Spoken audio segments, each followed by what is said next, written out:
գնահատականներ են ուղղում, բավականին ընդդիմադիր դասախոս եք եղել, ազատ արտահայտվել եք, բայց որևէ մի ՀՀԿ-ականի երեխա, օրինակ, ձեր ընդդիմադիր դասախոսությունները չնկարեց տար ռեկտորին, որ ռեկտորներ, օրինակ, պարոն Հարությունյանին որոշում կայացներ աշխատանքից հեռացնել։ Ինչու է այսպիսի կատաղի պայքար ողում ազատ խոսքերում։ Իմ ուսանողները լսարանում երբեք ընդդիմադիր ելույթներ չեն լսել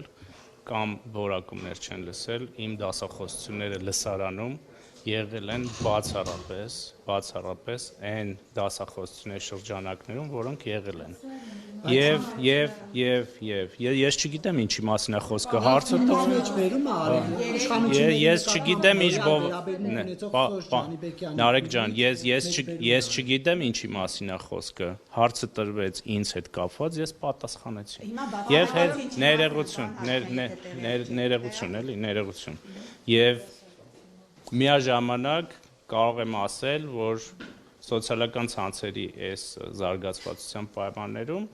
ես ունեցել եմ ուսանողներ, որոնք իմ գործունեությանը հետևել են եւ հետևել են այն քաղաքական ուղուն, որին ես եմ հետևում։ Դիցուք իշխանության մեջ կան մարդիկ, որոնք եղել են իմ ուսանողները, բայց դա ամենևին չի նշանակում, որ ես չարաշահել եմ իմ ուրեմն լիազորությունները որպես դասախոսի եւ պարտականությունները եւ նման գործունեություն եմ ծավալել, բայց ես ձեզ ասեմ, որ իմ ունեցած տեղեկություններով Երևանի պետական համալսարանի ռեկտորը ապրիլի 22-ին 2018 թվականի որոշում է կայացրել ինձ հեռացնելու,